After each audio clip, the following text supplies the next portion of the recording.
ምን ሆነን ነው? ምን አይነት በሽታ ነው የገባብን? እንዴት መላእክት እንዴት ይጠመዳል? መላእክት እንዴት ጠምደዋል? በደም ስማኝ። የምድር ኑሮ ተጠናቆ ሲያልቅ ሰማይ ታያቸዋል አሉ። ልመድ እዚህ ለመኖራቸው ዕውቅና ስጥ፣ ክብር ስጥ። ለምን ካልከኝ አሉ እዛ ሰማይ ምንድነው የምናየው ካልከኝ ብዙ መላእክት እናያለን።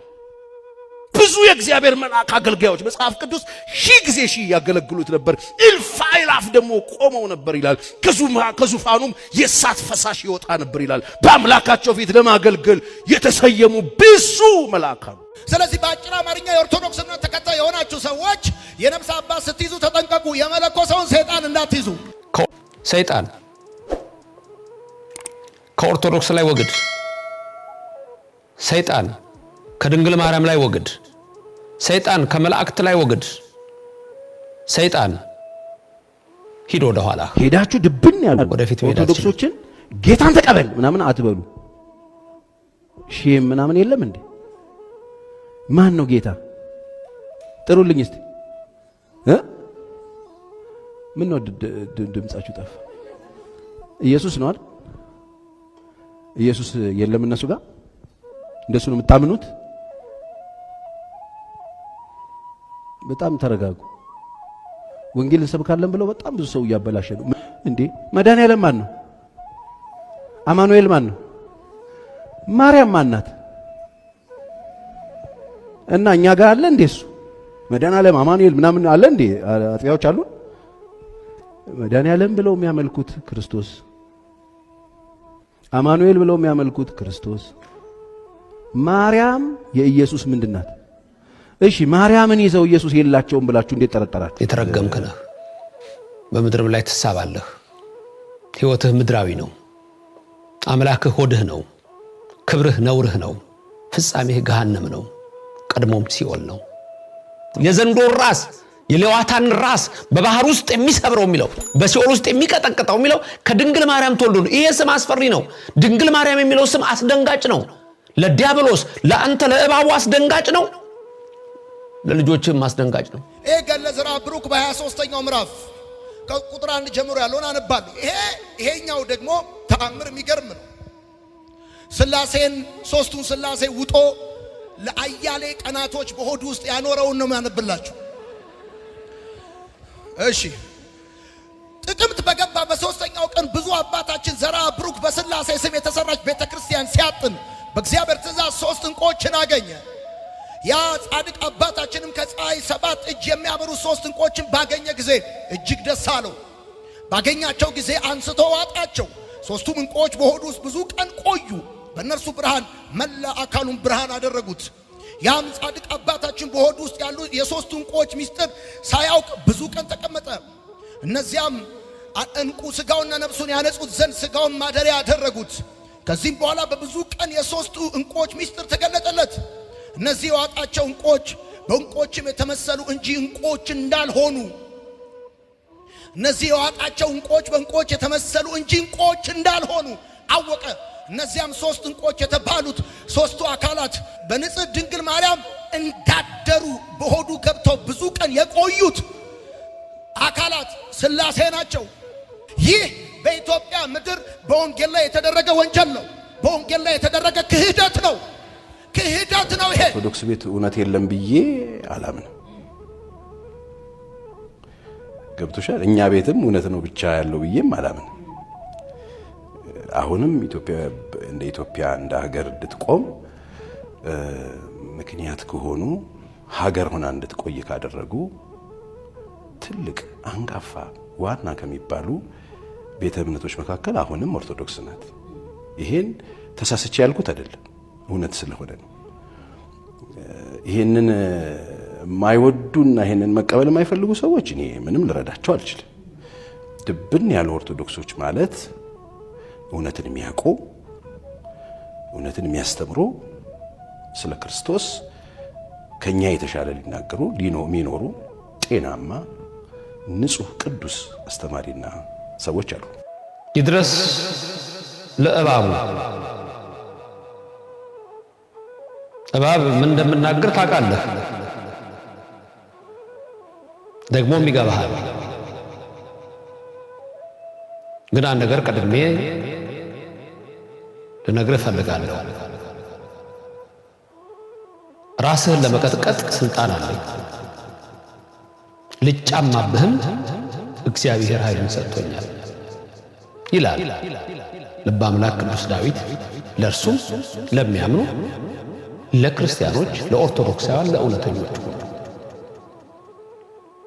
መዝሙር 90 ላይ ልበ አምላክ ዳዊት ስለ እባቡና ስለ ተኩላው ይናገራል። ተኩላውም ያው ነው። ኮብራው ሌላ ስምህ ነው። ዋና ስምህ ሳጥናኤል ነው። ሌላ ኩያ ስምህ ዲያብሎስ ነው። በሌላም ልትጠራ ትችላለህ። ሳጥናኤል ማለት የእግዚአብሔር ጠላት ማለት ነው። ጠላት ነው የእግዚአብሔር። ሳጥናኤል የምእመናንም ጠላት ነው። ይልቁንም የድንግል ማርያም ጠላት ነው። አዎ የቅዱሳን ጠላት ነው። አዎ ከመላእክትም አይስማማም፣ ስምምም አይደለም። እባቡ ብዬ ስጠራ በቀደመ ግብርህ በእባብ የሰራኸውን ስለምታውቅ እንጂ ይህ የምድሩ ከይሲ አሮ የምድር እባብማ እግዚአብሔር የፈጠረው ፍጥረት ነው። አንተንም ቢሆን ፈጥሮህ ነበር። ትዕቢትህ ግን ጣለህ። ክብር ፍለጋህ ወደ ታች አወረደህ። ውሸታም ነህ። አፍህና ልብህ ሌላ ነው። አፍህ መልካም በሚመስሉ ቃሎች ይገለጽና ትንሽ ሲቆይ ግን ያ ግብርህ ሳይውል ሳያድር ይወጣብህና አፍህ ደግሞ ወደ ከንቱ ነገር ይሄዳል። ስለዚህ ልበ አምላክ ዳዊት እንደተናገረ በቁጥር 13 ላይ በእባቡና በተኩላው ላይ ትጫማለህ፣ ራሱንም ትረግጣለህ ይላል። ስለዚህ ምእመናን ኦርቶዶክሳውያን በሰይጣን ራስ ላይ እንዴት እንደምንቆምና እንደምንረግጠው የምናውቅበትን የእግዚአብሔር ቃል ነው የምንሰማው። ይድረስ ለእባቡ አልኩ እንጂ እባብ ዲያብሎስ ላሰለፍካቸው፣ ላደርክባቸው፣ በህድረት ለመጣህባቸው ለከንቶቹም ይደርስ ዘንድ ነው። እንደኔ ያላችሁ ኃጢያን ወንድሞቼ ሆይ እንግዲህ ወዲህ 16ቱን ሕግጋት ለመፈጸም የእግዚአብሔር ባሮች መሆንን አንሻ። ያ ሰው ማን ነው ወንጌላዊ ያደረገው? ነይ ስላለ ነው ወይ? አንዳንዱ እኮ ዝም ብሎ ነው መጽሐፍ ቅዱስን ሳይማሩ የሚያስተምሩ፣ ሳያውቁ እናውቃለን ብለው የሚሉ ብዙዎች ናቸው እኮ ያሉ። በተለይ በአሁኑ ጊዜ በእምነት እያሳበቡ የራሳቸውን ጥቅም የሚያዳብሩ ስላሉ ይህን ሁሉ ማስቆም፣ ስርዓት ማስያዝ የምንችለው በአንድነት ስንመካ። ስለዚህ ይህንን ተንኮለኛ እባቡን ምእመናን እንዴት አድርገን ድል እንደምንመታው ታውቁ ዘንድ ለእባቡም ይህ ይደርሰው ዘንድ ነው። ኤፌሶን ምዕራፍ 6 ከቁጥር 10 ጀምሮ ውጊያችን ከስጋና ከደም ጋር አይደለም ይላል። ውጊያችን ከስጋና ከደም ጋር አይደለም። ዲያብሎስ ከሚያድርባቸው ሰዎች ጋር አይደለም። የኔና የእናንተ ውጊያ በእነሱ ላይ በሚያድረው መንፈስ ላይ ነው። በከሃዲው ላይ በሚያድረው ርኩስ መንፈስ ላይ ነው። አንዳንዴ ስም በሃዳሪው ይጠራል ወይም በህድረቱ ይጠራል። ስለዚህ እባቡ ብለን ስንል እባቡን የሚመስሉ ሁሉ እባቦች ናቸው። የእባቡ ዘሮች ሁሉ እባቦች ናቸው። የዲያብሎስን መንፈስ የሚከተሉ ሁሉ ዲያብሎሶች ናቸው። ሁር እምድህሬ አንተ ሰይጣን ይለዋል ጴጥሮስ። እንኳን ቅዱሱ ሰው መልካም የሆነውን ሐሳብ ትቶ የማይሆን ሐሳብ ሲያመጣ አንተ ሰይጣን ከኋላ ውግር ነው የተባለው። ስለዚህ ሰይጣንንና እባቡንና ተከታዮቹን እንዴት አድርገን ልንቋቋም የምንችልበት ልናሸንፍ የምንችልበትን ብርሃን ዓለም ቅዱስ ጳውሎስ በኤፌሶን መልእክቱ ምዕራፍ 6 ቁጥር 10 ሲናገር እኛ ውጊያችን አለ ከስጋና ከደም ጋር ሳይሆን ከሚንበለበሉት መናፍስትና የጨለማ አበጋዛት ጋር ይላቸዋል። የጨለማ አበጋዛት፣ የጨለማ ኃይላት፣ የጨለማ ባለስልጣኖች ከነሱ ጋር ነው ይላል። ብርሃናዊ ሊመስሉ ይሞክራሉ፣ መልካቸውን ይለውጣሉ፣ እንደ አባታቸው ራሳቸውን ይቀይራሉ። አባታቸው ሳጥናኤል አቡሃ ለሐሰት ይላል። ለአንተ ለሐሰተኛው ለባቡ አባትህ እባብ ነው፣ የእባብ ልጅ እባብ ነው፣ የዲያብሎስ ልጅ ዲያብሎስ ነው። የኢየሱስ ክርስቶስ ልጆች ደግሞ ክርስቶሳውያን ክርስቲያኖች ናቸው። መልኩን ይለውጣሉ። ሐሰተኞች ሆነው እነሱ ራሳቸው መልካቸውን ሊለውጡ ይመጣሉ። ስለዚህ እነዚህን የሚንበለበሉትን መናፍስት ድል የምንመታበት አለቆችና ስልጣናት ያላቸው የጨለማ አበጋዛት፣ የጨለማ አለቆች፣ የጨለማ ባለስልጣናት እነዚህን ድል የምንመታበትን ነገር ሲነግረን ሐዋርያው ቅዱስ ጳውሎስ ምን ብሎ ነው የሚነግረን? የእግዚአብሔርን ቃል ጦር ዕቃ አድርገን እንድንይዝ ነው። ቁጥር 11 ላይ የዲያብሎስን ሽንገላ ትቃወሙት ዘንድ ነው የሚለው። ዲያብሎስ እየሰማህ ነው። እባቡ ላንተ ነው። ያንተን ሽንገላ እንድቃወም ዘንድ ጳውሎስ ነግሮናል። በምን እንደምንቃወም በምን ድል እንደምትመታ አንተ ታውቃለህ። ለልጆችህም የሚሰሙ ዘንድ ነው እንጂ። ዘፍጥረት 3:1 ከምድር አራዊት እባብ ተንኮለኛ ነበር ይልና እዛ ላይ ዘርዝሮ የሚናገረው ነገር ምንድነው?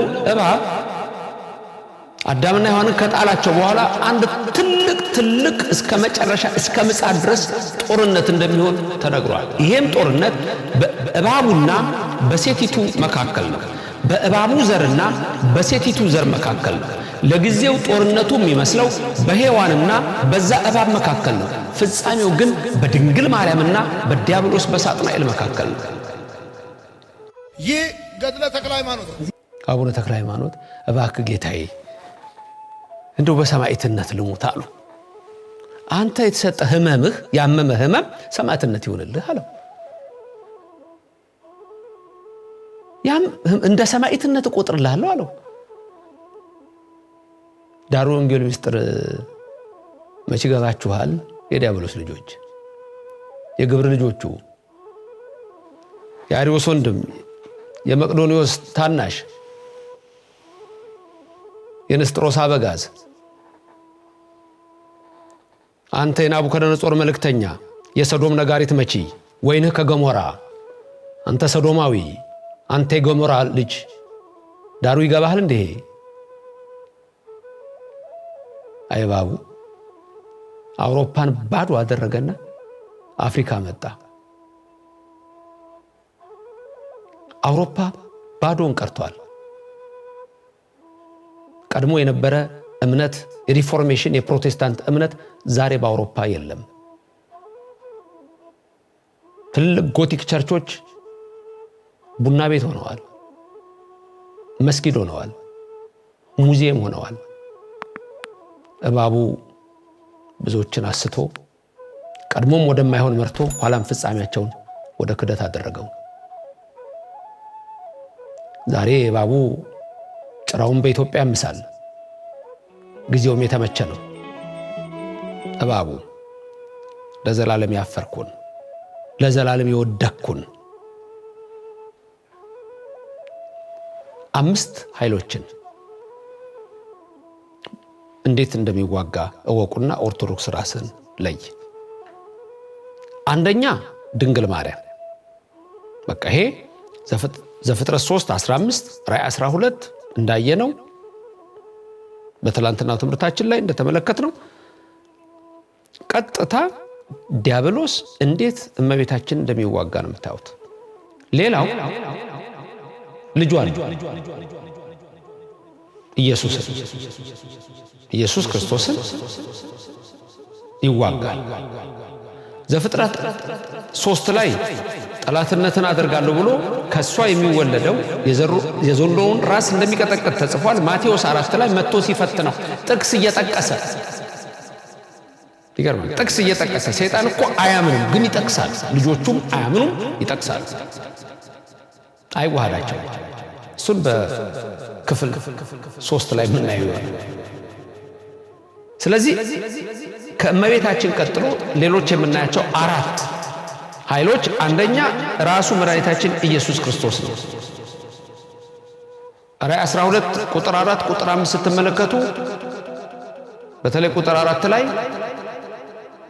ሴቲቱ በወለደች ጊዜ ሕፃኗን ሊበላ በሴቲቱ ፊት ቆመ ይላል። እባቡ ዘንዶ ኮብራው ሊበላ ቆመ ይላል። ኢየሱስ ክርስቶስን ሊገድል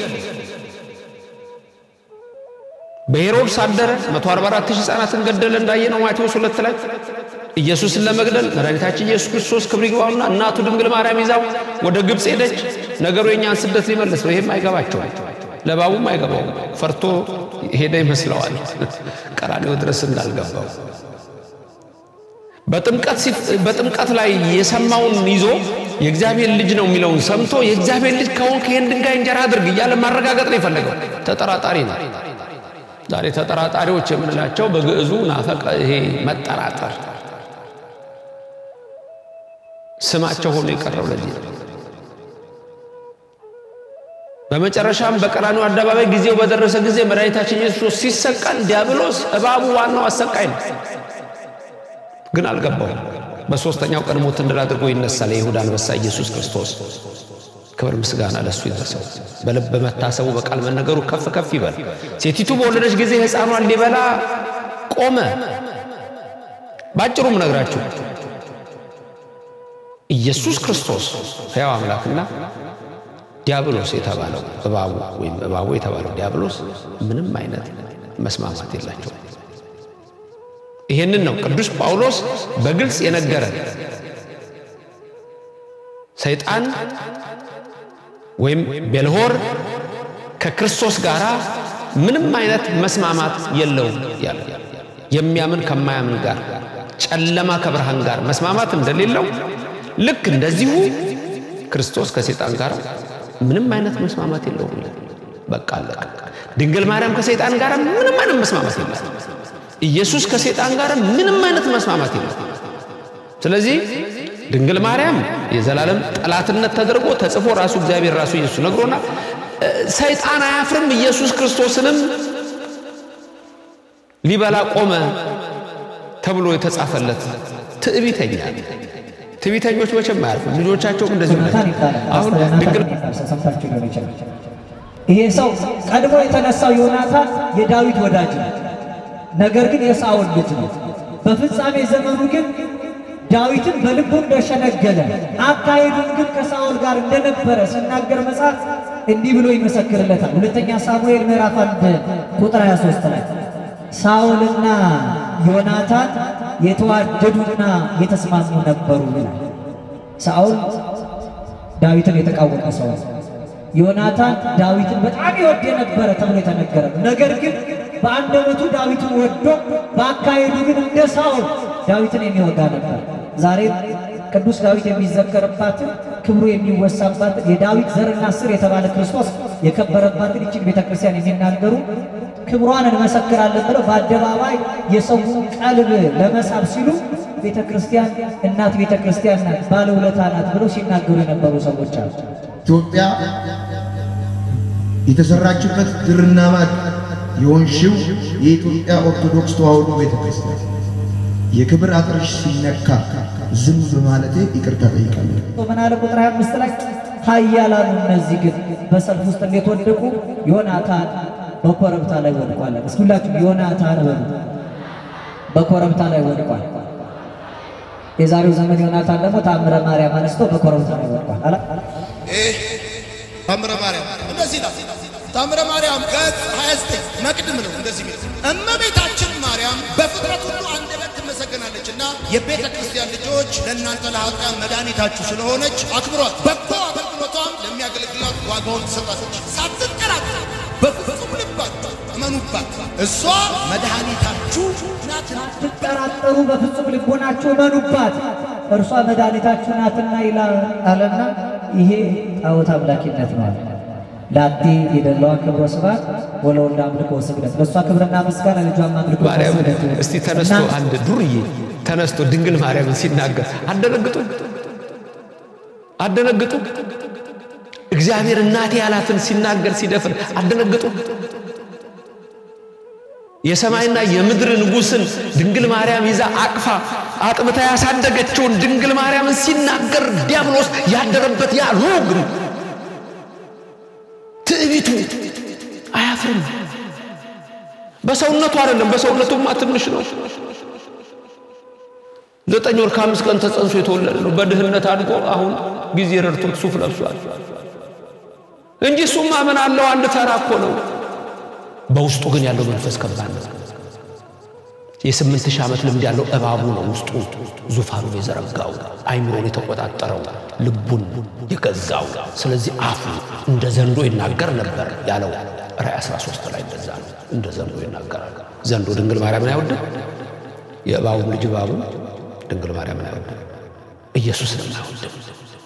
በተወለደ ጊዜ ኢየሱስ እነሆ ዘንዶ እባቡ ሕፃኑን ሊበላ ቆመ ይላል። ስለዚህ አንዱ ውጊያ ከኢየሱስ ክርስቶስ ጋር። ስለዚህ ምን ማድረግ አለበት? ኢየሱስ ክርስቶስ የታወቀ ነው። ኢየሱስ ክርስቶስ አምላክ ነው። ሰዎች ሁሉ አመኑት፣ ሰዎች ሁሉ ተጠመቁበት፣ ሰዎች ሁሉ ዳኑ። ስለዚህ እንዴት ያር አምላክ አይደለም እያለ ማስወራት አለበት ባሉ። ስለዚህ ፈሪሳውያንና ሰዱቃን ምን አሉ? አምላክ አይደለም አሉ። ከዛ ልባቸው ውስጥ ገባና ምን አላቸው? ይሰቀል አላቸው። እባቡ ተናገረ፣ በፈሪሳውያን አፍ ተናገረ። ስቀለው ጲላጦስ ብለው ሁሉም ጮሁ። በውስጣቸው ያለው ዘንዶ ነበር የሚጮሁ፣ እባቡ ነበር የሚጮሁ።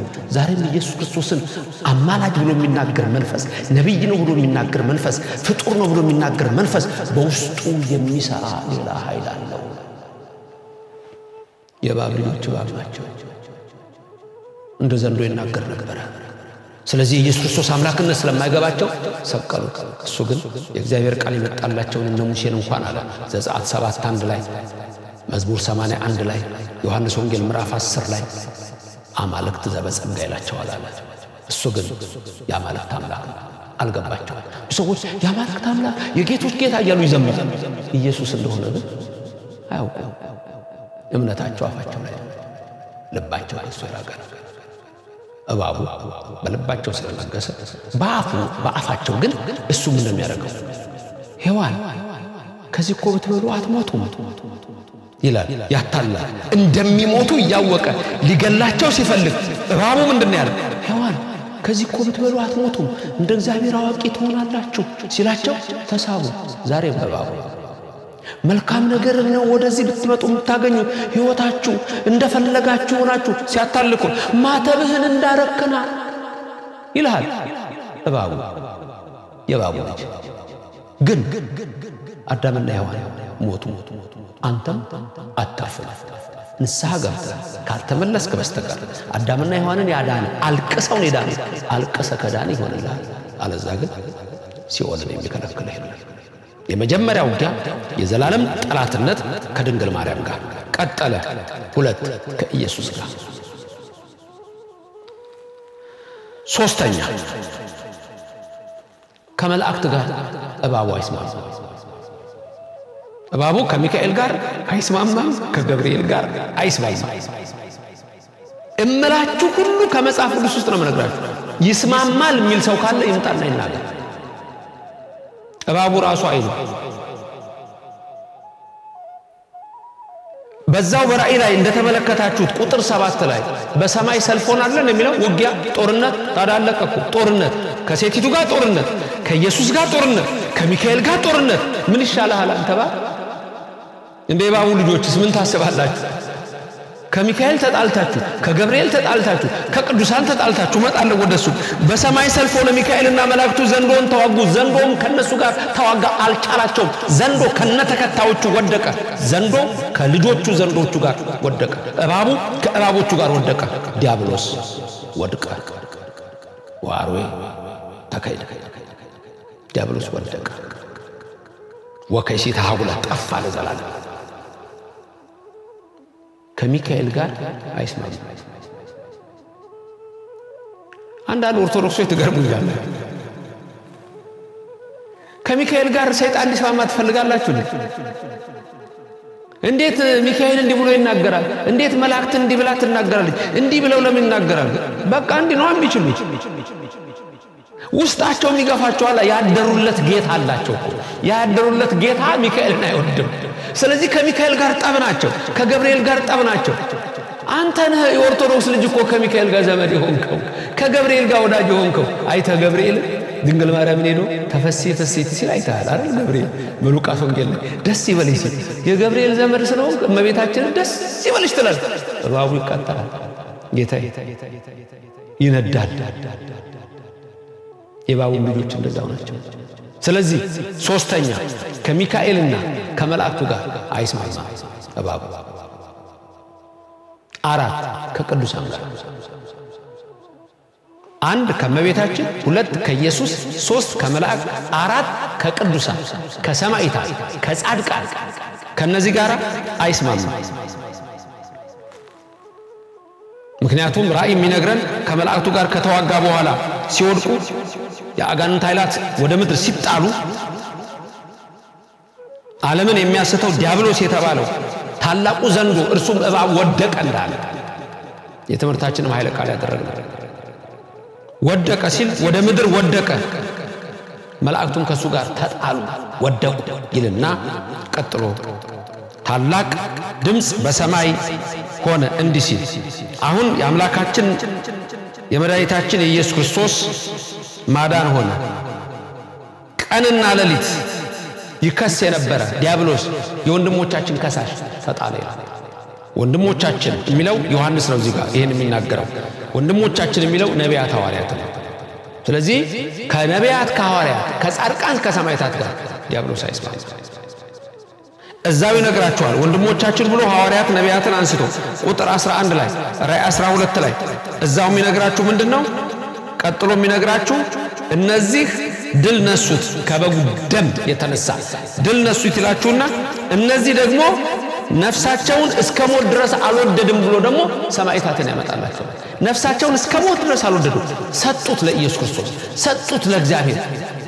ስለዚህ አጋንንት የዲያብሎስ ኃይላት ዘንዶው፣ ኮብራው፣ ተኩላው፣ እባቡና ልጆቹ ሰማዕታትን አይወዱም። ቅዱሳን ነቢያትን አይወዱም። ቅዱሳን ሐዋርያትን አይወዱም። ጻድቃንን አይወዱም።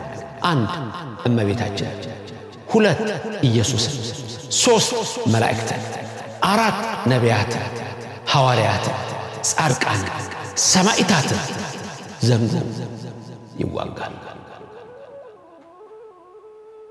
የጻድቃንን ስም የቅዱሳንን ስም በነገራችን ላይ የፕሮቴስታንት እምነት 16 ሴንቸሪ የቅዱሳን ስም ሁሉ በጸሎት እንዳይጠራ ከሞቱ በኋላ አልቆላቸዋል፣ በቅቶቻዋል፣ ምንም ነገር አያውቁም የሚል የተወሰነው 16 ሴንቸሪ ላይ።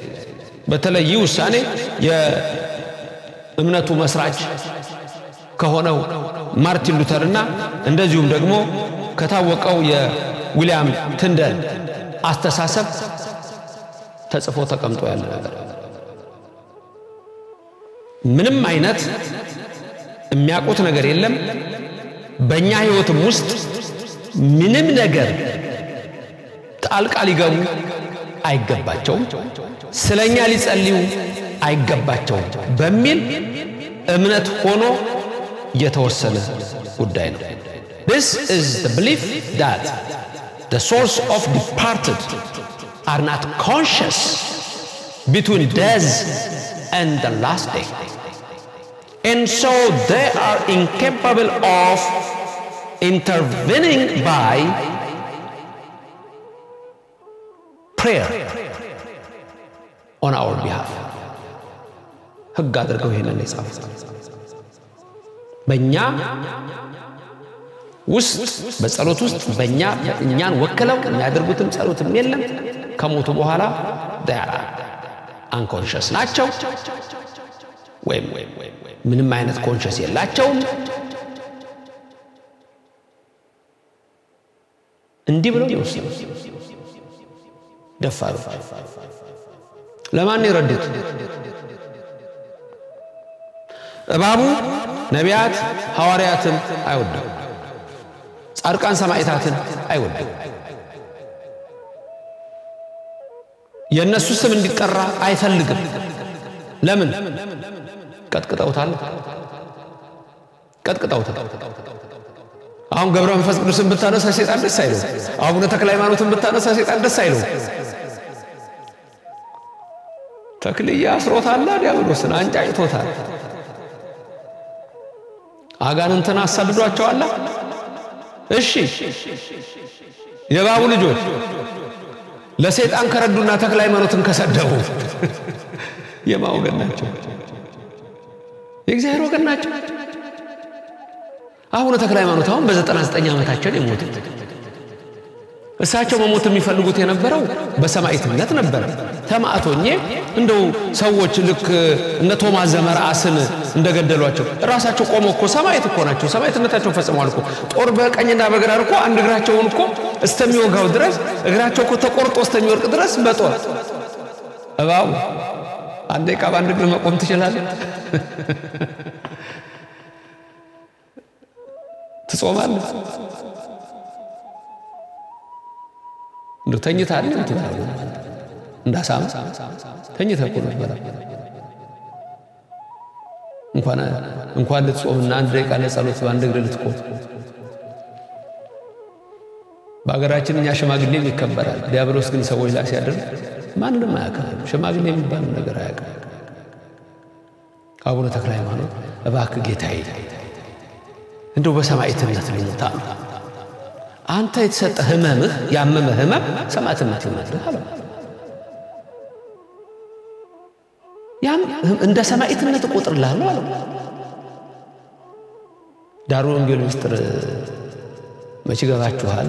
የዲያብሎስ ልጆች የግብር ልጆቹ የአርዮስ ወንድም የመቅዶንዮስ ታናሽ የንስጥሮስ አበጋዝ አንተ የናቡከደነጾር መልእክተኛ የሰዶም ነጋሪት መቺ ወይንህ ከገሞራ አንተ ሰዶማዊ አንተ የገሞራ ልጅ ዳሩ ይገባሃል እንዴ? አይባቡ አውሮፓን ባዶ አደረገና አፍሪካ መጣ። አውሮፓ ባዶን ቀርቷል። ቀድሞ የነበረ እምነት የሪፎርሜሽን የፕሮቴስታንት እምነት ዛሬ በአውሮፓ የለም። ትልቅ ጎቲክ ቸርቾች ቡና ቤት ሆነዋል፣ መስጊድ ሆነዋል፣ ሙዚየም ሆነዋል። እባቡ ብዙዎችን አስቶ ቀድሞም ወደማይሆን መርቶ ኋላም ፍጻሜያቸው ወደ ክደት አደረገው። ዛሬ እባቡ ጭራውን በኢትዮጵያ ምሳል ጊዜውም የተመቸ ነው። ትመሰገናለህ እባቡ፣ ትከበራለህ፣ ትሸለማለህ። ዳሩ የወንጌል ምስጢር አይገባህ እንጂ ቢገባህ ኖሮ ሐዋርያት እንዴት እንደሞቱ ታውቅ ነበር። እያንዳንዱ እኮ ቀን የነሱ የተጋድሎ ቀን ነው። እያንዳንዱ ቀን እኮ ለጊዮርጊስ እንደ በግ ታረድን ያለው የሐዋርያው ቃል እኮ የሚሰራ ነው። አቡነ ተክለ ሃይማኖት ጻድቁ 99 ዓመት እኮ ከተወለዱ ጀምሮ እግዚአብሔርን ሲያመሰግኑ እጆቻቸውን ዘርግተው የኖሩ ናቸው። በአንተ አፍ ይጠሩ አፍህ ለካ ይዘርገው ለካ እባቡ ነው በአንተ የሚናገረው።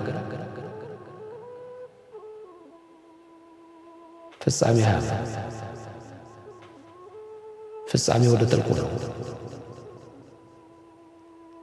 ምን ታደርግ እባቡ? የእባቡ ልጅ ድንግል ማርያምን ትዋጋለህ፣ ኢየሱስ ክርስቶስን አምላክነት ትክዳለህ፣ የነቢያት የሐዋርያት የቅዱሳን የሰማዕታትን አማላጅነት ትንቃለህ።